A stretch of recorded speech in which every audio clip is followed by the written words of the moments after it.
बेहदची परम महाशांती. बापूजींच्या मराठी यूट्यूब चॅनलमध्ये आपल्या सर्वांचे सहर्ष स्वागत आहे. श्रोते हो, आज आपण माहिती घेणार आहोत आकाशिक रेकॉर्ड्स बद्दल. आणि ही माहिती घेताना आपण चर्चा करणार आहोत नारद मुनींच्या अलौकिक शक्तींबद्दल आणि धरती ब्रह्मांड यांच्यातील तरंगांमधील कनेक्शन बद्दल. चला तर मग सुरुवात करूयात अनंत भैया आणि बापूजी यांच्यामधील आकाशिक रेकॉर्ड्स बद्दलच्या चर्चेला. अनंत भाई. परमशांती बापूजी. बापूजी, आपले स्वागत आहे. आज आम्ही तुमच्या समोर एक खूप मनोरंजक विषय घेऊन आलो आहोत. तो आकाशिक रेकॉर्ड बद्दल आहे. मी माझ्या सर्व श्रोत्यांना विनंती करू इच्छितो की हा व्हिडिओ पूर्णपणे पहा, जेणेकरून तुमच्या सर्व प्रश्नांची उत्तरे तुम्हाला मिळतील. तर बापूजी, आमचा पहिला प्रश्न असा आहे की आकाशिक रेकॉर्ड सारखं काही आहे का, की फक्त चर्चा आहे? तुम्ही काय सांगाल याबद्दल? बापूजी म्हणतात, परमशांती. ब्रह्मांडाचा स्वामी निराकार आहे, ज्याला परब्रह्म परमेश्वर देखील म्हणतात. निराकार शिव देखील म्हणतात. अशी एक आकाशिक नोंद आहे. निराकार शिव हा स्वामी आणि निर्माता आहे. त्यामुळे त्या ब्रह्मांडाची संपूर्ण नोंद त्याच्यात असलेल्या निराकार शिवामध्ये नोंदवली जाते. संपूर्ण ब्रह्मांडाची प्रत्येक सेकंदाची हालचाल नोंदवली जाते आणि प्रत्येक आत्म्याची ही नोंद असते. त्याप्रमाणे महाशिव हा अनंत कोटी ब्रह्मांडाचा मालक आणि निर्माता आहे. महाशिव आकाशगंगेच्या मध्यवर्ती एक रेकॉर्ड आहे की जे ब्लॅक होल तयार होत आहे. ते ब्लॅक होल बनत तो पांढऱ्या शुभ्र रंग म्हणजे महापरमधाम आहे. बापूजी पुढे म्हणतात, पांढऱ्या रंगाचा प्रकाश आहे तो महापरमधाम आहे. तो परमधामामध्ये सदैव निराकार असतो. मग ह्याच निराकाराला पूर्ण ब्रह्म असे म्हटले जाते. मग जो मध्यभागी निराकार महाशिव आहे तो आकाशगंगेचा स्वामी आहे. त्याला व्हाईट लाईट असे देखील म्हणतात. म्हणून विज्ञान त्याला पांढऱ्या प्रकाशाऐवजी ब्लॅक होल देखील म्हणतात. तर तो अगदी मध्यभागी आहे. महाशिवाचे निराकारी रूप आहे. तो परमधामामध्ये निवास करतो आणि तिथेही त्याच्याकडे संपूर्ण अनंत कोटी ब्रह्मांडाची नोंद असते. त्याचप्रमाणे ही आकाशगंगा आहे. युनिव्हर्सचा जो स्वामी, जो परम महाशिव त्याच्या केंद्रबिंदूमध्ये असतो. सर्वांचा जो रचनाकार असतो तो निराकार आणि सर्व काही असतो. असेच पुढे गेले तर universe, great universe, multiverse, multiverse 100 कलांची दुनिया, 200 कलांची दुनिया, 1000 कलांची दुनिया, अनंत कोटी ब्रह्मांड अशी सर्वोच्च परमात्मा सर्वोच्च निवासस्थानामध्ये बेहदच्या कलेचे सर्वोच्च निवासस्थान, त्यात देखील समस्त बेहदच्या कलेच्या संपूर्ण विश्वाची नोंद असते. आता पुढचा प्रश्न असा आहे की जसे आपले ब्रह्मांड आहे, तर आपल्या ब्रह्मांडाचा डेटा एखाद्या जागेवर कुठे ना कुठे अस्तित्वात आहे. नंतर दुसरे ब्रह्मांड, दुसऱ्या ब्रह्मांडाचा डेटा तिथे अस्तित्वात आहे. नंतर आपण जसे सांगितले की गॅलेक्सी गॅलेक्सी असे हजारो ब्रह्मांडाचा डेटा आहे आणि अशा हजारो गॅलेक्सीचा डेटा एका युनिव्हर्समध्ये रेकॉर्डेड आहे. असे अनंत अनंत युनिव्हर्स आपण सांगितले आहेत, जे परम तत्वांचे बनलेले आहेत. त्यांचा सुद्धा डेटा आहे. त्या सर्वोच्च परमात्म्याकडे सर्व काही म्हणजे सर्वोच्च परमात्म्याकडे या पृथ्वी लोकापासून जे काही त्यात आयाम आहेत, मग ते दृश्य असो अदृश्य असो, त्या सर्वांचा डेटा म्हणजेच रेकॉर्डिंग आहे. तेथे वेगवेगळ्या जागेवर वेगवेगळे रेकॉर्डिंग पडलेले आहेत. तर आता चेतनेची अशी अवस्था की त्या अवस्थेबद्दल आपण चर्चा करत आहोत, ज्यात खगोलीय चेतना म्हटले जाते, जी भौतिक जगतापासून वेगळी आहे आणि त्या पलीकडे आहे आणि त्यात ब्रह्मांडाचा संपूर्ण इतिहास आहे. बापूजी म्हणतात की सायन्सवाले त्याला खगोलीय चेतना असे म्हणतात. खगोलीय चेतना म्हणजे बघा, आपल्या ब्रह्मांडामध्ये 14 लोक आहेत ना. आपला धरती लोक आहे, त्यावर भूवरलोक, स्वर्गलोक, महरलोक, जनलोक, तपलोक, नंतर ब्रह्मापुरी, विष्णुपुरी, शिवपुरी आणि परमधाम. आणि खाली 7 पाताळ आहेत. अतल, वितल, सुतल, तलातल, रसातल, महातल आणि पाताल. या 14 लोकात वेगवेगळे आयाम आहेत आणि त्यात वेगवेगळे चेतनेचे स्तर आहेत. आता चेतना म्हणजे शक्ती. जसे आपण मनुष्य चेतनेला आत्मा असे म्हणतो, असे प्रत्येक आयामामध्ये वेगवेगळ्या चेतनांचे कण पडलेले आहेत. चेतना म्हणजे पॉवरचे कण पडले आहेत. परमतत्वांचे छोटे छोटे कण पडलेले आहेत. त्या स्तरांमध्ये प्रत्येक गोष्टीचे रेकॉर्डिंग आहे. आपण एक छोटासा रेतीचा कण जरी घेतला, तर वरती तत्वात सुद्धा हलकीशी परमतत्वांची मात्रा पडलेली आहे. समजा 99% तत्व आहे, तर त्यात चालवणारी एक परम परम तत्वांची मात्रा जी चेतन आहे. परमतत्व म्हणजे चेतना, चेतना म्हणजे शक्ती. तर असे आपले स्थूल माती सुद्धा बनलेली आहे ना.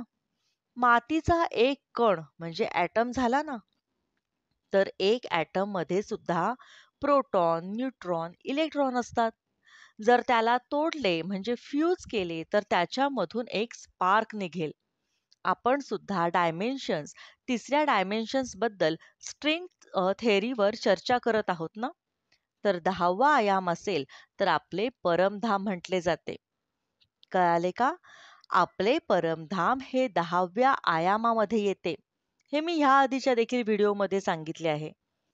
आपल्या भक्ती मार्गामध्ये म्हटले आहे की प्रत्येक सेलमध्ये म्हणजे प्रत्येक कणाकणामध्ये भगवान आहे. पण कणाकणात भगवान नाही. भगवान तर वरती निराकारी स्वरूपामध्ये बसला आहे. सर्वोच्च परमात्मा सारखे आहेत. जसे शिव परमधाम, महाशिव महापरमधामात, परम महाशिव उच्च महापरमधामामध्ये, सर्वोच्च परमात्मा सर्वोच्च परमधामामध्ये. परंतु त्यांची सारी पॉवर दुनियेमध्ये जात असते. त्यातून सूक्ष्म जगत बनलेले आहे. सूक्ष्म जगतामध्ये वेगवेगळे आयाम आहेत. त्या आयामांच्या खाली स्थूल वतन बनलेले आहे. स्थूल धर्तीवर बनलेली आहे. 5 तत्वांची दुनिया बनलेली आहे. आणि या 5 तत्वांच्या एका कणाकणामध्ये सुद्धा संपूर्ण ब्रह्मांड सर्व काही सामावलेले आहे. पुढे अनंत भैया विचारतात की सायन्सच्या भाषेमध्ये सांगतात की आकाशीय रेकॉर्ड समजला जाईल. पण सायन्सवाले म्हणतात की आकाशीय रेकॉर्डला पाहू शकत नाही.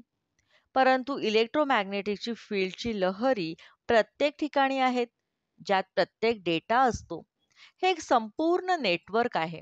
त्या क्लाउड कम्प्युटिंगमध्ये हा डेटा त्या हवेच्या सहाय्याने पृथ्वीवर सॅटेलाइटद्वारे पाठवला जातो. आणि नंतर ते पृथ्वीवर पुन्हा प्रत्येक मोबाईल कम्प्युटरमध्ये येत असतो. रायचूरमध्ये नारद मुनींचे एक मंदिर होते. त्याबद्दल शास्त्रज्ञ म्हणतात की त्यांच्याकडे एक अलौकिक क्षमता होती. त्यामुळे ते गुप्त दुनियेमध्ये निघून जात होते. त्याबद्दल खूप कमी लोकांना माहिती आहे. तर अशा अनेक घटना रामायण, महाभारत, वेदांमध्ये सांगितलेल्या आहेत. ज्यात पृथ्वीवासी साधू संत महात्मा अलौकिक दुनियेतून ज्ञान प्राप्त करत होते आणि तेथील प्राप्त केलेले ज्ञान धर्तीवर येऊन प्रचार करत होते. नारद मुनींसारख्या अनेक ऋषी मुनींमध्ये ही क्षमता होती, जे ब्रह्मांडांमधून ज्ञान प्राप्त करत होते. यावर बापूजी म्हणतात की पहिले हिंदू शास्त्रांमध्ये सांगितलेली नारद मुनींची कहाणी सर्व हिंदू लोकांना माहिती आहे. कारण सर्व ठिकाणी नारदांची गोष्ट येतेच. नारद पुराणामध्ये सुद्धा नारदाची कहाणी लिहिलेली आहे. जसे मार्कंडेय पुराणामध्ये मार्कंडेय ऋषींची कहाणी लिहिली आहे. नारद मुनी एका क्षणामध्ये विष्णुपुरीत ब्रह्मापुरीमध्ये जात होते. 7 पाताळ लोकांमध्ये देखील जात होते. ते ब्रह्मदेवाचे मानसपुत्र होते. ते प्रत्येकाला ब्रह्मापुरीत दूर बसल्या बसल्या संपूर्ण ब्रह्मांडाच्या 14 लोकांची कोणतीही गोष्ट स्वतःच्या आत्मिक पॉवरने बघू शकत होते. ते काय करू शकतात? ते सुद्धा बघू शकत होते. काय होणार आहे हे सुद्धा बघू शकत होते आणि क्षणात तेथे पोहोचत देखील होते. त्यांच्याशी सल्लामसलत करत होते. तुम्ही हे करा, ते करू नका. हे होणार आहे किंवा ते होणार नाही हे सांगायचे. म्हणून असे म्हटले जाते की नारद मुनी भांडण देखील लावत असत. परंतु त्यांचा उद्देश भांडण लावणे हा नव्हता. ते विष्णू भगवानांचे संदेश देत होते. ते सुद्धा ब्रह्मांडांच्या कल्याणासाठीच काम करत होते. पुढचा प्रश्न हा आहे, की जे नारद मुनी कोणत्याही आयामामध्ये जात होते, तर त्या वायुमंडळामध्ये जो डेटा रेकॉर्डिंग होता, म्हणजे त्या वायुमंडळामध्ये जी तरंगे ज्ञानाच्या गोष्टी होत होत्या, जे सेलमध्ये पडलेले होते, ते स्वतःच्या शक्तीने प्राप्त करत होते आणि नंतर पुढील लोकांना त्याबद्दल सांगत होते. काय असे होत असते का?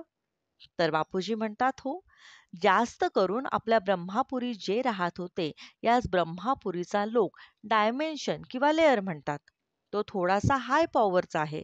कारण की ब्रह्मापुरीत एक दिवस म्हणजे धर्तीवरील 1000 चतुर्युग होय.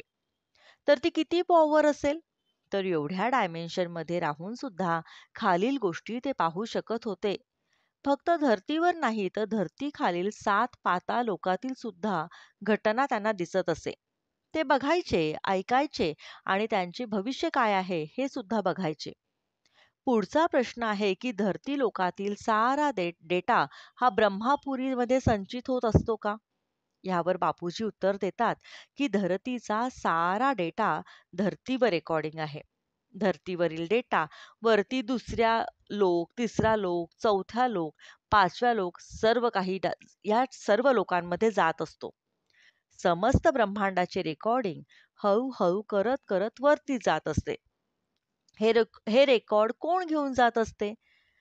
जसे आपण सांगितले इलेक्ट्रॉनिक लहरी जशी रेडिओ लहरी किंवा तरंगे आहेत, टीव्हीची तरंगे, यूट्यूबची तरंगे, त्या लहरीत येथपर्यंत जाऊ शकत नाहीत. म्हणजे आपण थोडक्यात म्हणूयात की टीव्ही आणि रेडिओच्या लहरींची एक मर्यादा असते, कारण त्या स्थूल गोष्टी आहेत. त्यावेळेस आत्मा हा शब्द एवढा प्रचलित नव्हता. आत्म्याला तिसरा नेत्र असे म्हटले जायचे. आता गीतेत भगवान श्रीकृष्णाने आत्मा हा शब्द दिलेला आहे. नारद मुनीसारखे कित्येक ऋषी मुनी सुद्धा होते. ते आपल्या चेतनेचा स्तर वाढवायचे. त्यांचा तिसरा नेत्र उघडला जायचा. तर ते भूत, भविष्य आणि वर्तमान तिन्ही बघू शकायचे. वरील लोकात, खालील लोकात तसेच समस्त ब्रह्मांडामध्ये काय होत आहे ते बघू शकायचे. ऋषीमुनींच्या आत्म्यात, चेतनेमध्ये ती पॉवर कुठून आली? त्या आत्म्यामध्ये ती पॉवर आहे. त्याच्या आत्म्यात त्याची पॉवरच तेवढी होते. पहिले ते ओम नमः शिवायचा जप करत होते. आपल्या इष्टदेवतेची उपासना करत होते. त्यांचे स्मरण करत करत जंगलामध्ये निघून जायचे. देहभानापलीकडे जाण्याचा प्रयत्न करायचे आणि त्या चेतनेचा स्तर जागृत करायचे. कोणत्या ना कोणत्या प्रकारे चेतना शक्ती वाढवत जायचे. जेव्हा आत्म्याची चेतना म्हणजे शक्ती वाढत असते, तेव्हा तुम्ही वरील लोकांशी कनेक्शन करू शकता. एका लोकातून दुसऱ्या लोकात, तिसऱ्या, चौथ्या लोकात असे वरील आयामांना बघण्याची शक्ती आणि दिव्य दृष्टी येत असते. जसे महादेवाकडे तिसरा नेत्र होता ना, ऋषी मुनींचा तिसरा नेत्र पॉवरफुल नसतो, परंतु वरील 4, 5, 6 लोक बघण्याची हलकीशी शक्ती त्यांच्यामध्ये असते. प्रश्न हा आहे की कित्येक ब्रह्मऋषी ब्रह्मांडाची प्रत्येक गोष्ट जाणून घेत होते का? या प्रश्नाचं उत्तर देताना बापूजी खूप छान आपल्याला समजावून सांगतात की ब्रह्मऋषींकडे आत्म्याची शक्ती वाढत जात होती. चेतनेचा एक स्तर वाढत जात होता. अनंत भैया म्हणतात, ह्याचा अर्थ असा होतो की जर धर्तीवर मनुष्य आपल्या चेतनेचा स्तर वाढवेल तर पहिले ब्रह्मऋषीची अवस्थेत ब्रह्मांडापर्यंत पोहोचेल, तर ब्रह्मांडाच्या प्रत्येक डेटाला देखील बघू शकेल. जर तो महाब्रह्मांडापर्यंत पोहोचला तर तो महाब्रह्मांडाचा डेटा प्राप्त करू शकेल. जर तो परम महाब्रह्मांडांपर्यंत पोहोचला तर त्याच्या चेतनेचा स्तर वाढेल, तर तो तेथे जाऊन तिथले ज्ञान प्राप्त करू शकेल. आणि जर सर्वोच्च परमात्मा जो अनंत ब्रह्मांडाचा रचनाकार आहे, तिथपर्यंत त्याच्या चेतनेचा स्तर ज्ञान आणि योगाच्या माध्यमातून पोहोचला तर प्रत्येक डेटा बघू शकेल आणि भविष्य देखील बघू शकेल. बापूजी सांगतात की असे बघा, जसे गॅलेक्सीमध्ये आकाशगंगेतील महाशिवाच्या श्रेणीची आत्मे आपल्या धर्तीवर मनुष्य अवतारामध्ये बसलेले आहेत आणि कित्येक लोक फिरत आहेत. मी असे कित्येक व्हिडिओमध्ये सांगितले आहे. The seven secrets of Shiva and ghost word exposed. आणि दुसरा एक व्हिडिओ म्हणजे जर्नी ऑफ सोल्स, यातही सांगितले आहे आत्मा एका ब्रह्मांडातून दुसरे ब्रह्मांड, गॅलेक्सी, युनिवर्स, मल्टिवर्स पर्यंत जाऊ शकतो. काही गॅलेक्सीचे आत्मे दुसऱ्या सोलर सिस्टीममध्ये भटकंती करत असतात. जेव्हा आत्मे इकडे तिकडे फिरत फिरत धर्तीवर, कधी कोणी या महाशिवाच्या कॅटेगरीचे आत्मे येत असतात, हेही मी स्पष्टपणे सांगितले आहे. ते दूर दूर युनिवर्समधून, गॅलेक्सीमधून, ग्रेट ग्रेट युनिवर्समधून आलेले आत्मे आपल्या ब्रह्मांडातील धर्तीवर मनुष्य अवतारामध्ये बसलेले आहेत. दुसरे धर्म कुठून आलेले आहेत यावर पण मी एक व्हिडिओ बनवला आहे आणि त्यात सांगितले आहे की मंगळ ग्रहावर सुद्धा काय झाले. दूरवरून आलेले उच्च श्रेणीचे आत्मे आहेत. हे मंगळ ग्रहावरून आले आहेत. आत्मे स्वतःच्या आत्मस्वरूपामध्ये स्थित होतील तर ते जेथून आले आहेत तेथील सर्व काही त्यांना दिसू शकते. परम शांती. हा व्हिडिओ आपल्याला आवडल्यास याला लाईक, शेअर आणि कमेंट करायला विसरू नका. यामुळे आम्हाला असे नवनवीन ज्ञानवर्धक व्हिडिओ बनवण्याची प्रेरणा मिळते. बेहदची परम महाशांती.